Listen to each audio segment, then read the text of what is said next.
put it that way. Maybe we can clarify a bit more on this with our guest who is joining us now to speak about these issues. The guest, of course, joining us to talk about this is Luke MING FLANAGAN, member of the European Parliament from Ireland. Luke is an independent Irish politician, an MEP, Confederal Group of the European United Left, the Nordic Green Left. Good evening to you, sir, and thank you for being with us. I wonder if you had any sight of Carles Puigdemont aujourd'hui, today rather. No, I haven't, due to the nature of the way the European Parliament works. They have us shipped down to Strasbourg, so not much a chance of seeing him around here, but I prefer to see him back in Catalonia, where he should be carrying out his mandate. I mean, what is your understanding of the situation there? I mean, given that we've been told that if Puigdemont is voted back into the post that he has been occupying, there will be, well, big problems, certainly from Madrid. Yeah, well, we hear some people are trying to suggest that he's going to be the Facebook or the Skype president, and I suppose the discussion now is whether that's a viable option or not. But one thing that is needed is a bit of solidarity from smaller European countries, countries such as Estonia and countries such as Ireland, who have come out from behind the shadow of bigger countries and gained their freedom, and were very successful with it. And it's in that light I raised the whole issue yesterday in the European Parliament with Mr. Jüri Ratas, who is basically Prime Minister of Estonia, and for the last 6 months they held the presidency of the EU, and he went through the extraordinary things that happened during those 6 months of the presidency, and it struck me as very strange that he never mentioned the referendum and the violence that took place against people who were trying to vote in Catalonia. So I raised it with him yesterday, but unfortunately it seems for many small countries, my own included, when they get their independence, they pull up the drawbridge and forget about others. Were you shocked? I mean, clearly shocked at Ireland's non-action on that issue. You talked about Estonia. Were you shocked at the, well,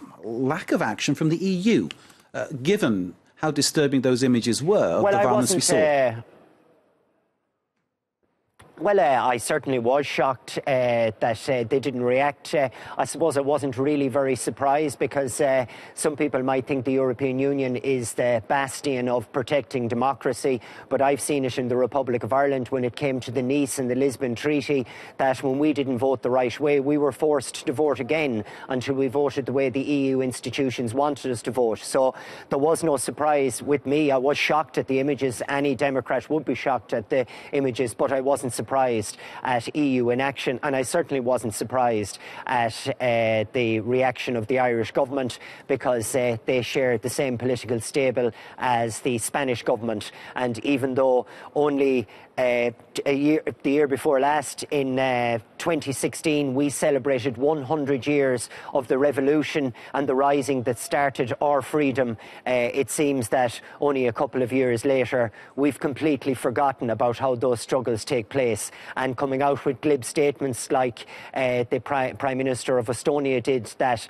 well, you know, it wasn't going along with Spanish law. At times the law can be an ass, and people have got to stand up to it.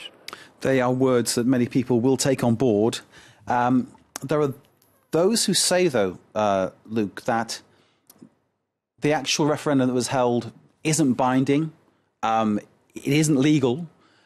Would perhaps the solution to this whole problem be to stage again a referendum to ask the people of Catalonia if they want to be independent or not? Well, the first Dáil that was held in Ireland, or it's the Irish word for a parliament, was held illegally, and we still have our state there today. It's quite clear from the last elections that there is quite a massive movement towards independence, but ultimately that is not my business. What I believe my business as a politician and a member of the European Parliament is that if people wish to express a desire for freedom, they should be allowed to vote without being subject to violence and being subject to persecution. After that, I'm happy. The people should be allowed to decide. And in the last election, it shows that it is quite popular. But ultimately, that decision should be for the people of Catalonia, and not for me, and certainly not for a policeman to bludgeon someone in a different direction. Indeed, I think most people watching would agree with what you're saying, Luke. In terms of Carles Puigdemont, I take it he has your total support? Well, he does. I think what he did was courageous. In this world, it takes extraordinary people to make big changes, and to do what he did was extraordinary.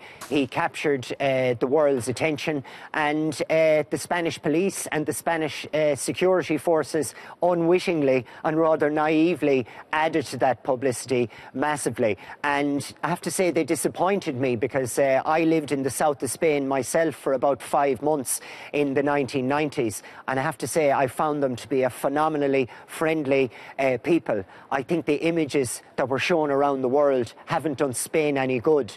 And if you want someone to stay with you, if you want your partner to stay with you, there's one thing you don't do is you don't beat them to stay in your house. You ask them their opinion. You hope to convince them. But if they want to leave, they should be allowed to leave. I apply the same principle to countries, to regions, or anyone who wants freedom. Luke MING FLANAGAN, Irish MEP, thank you very much, sir, for joining us. We appreciate your time. We appreciate your views on the situation regarding the future of Catalonia.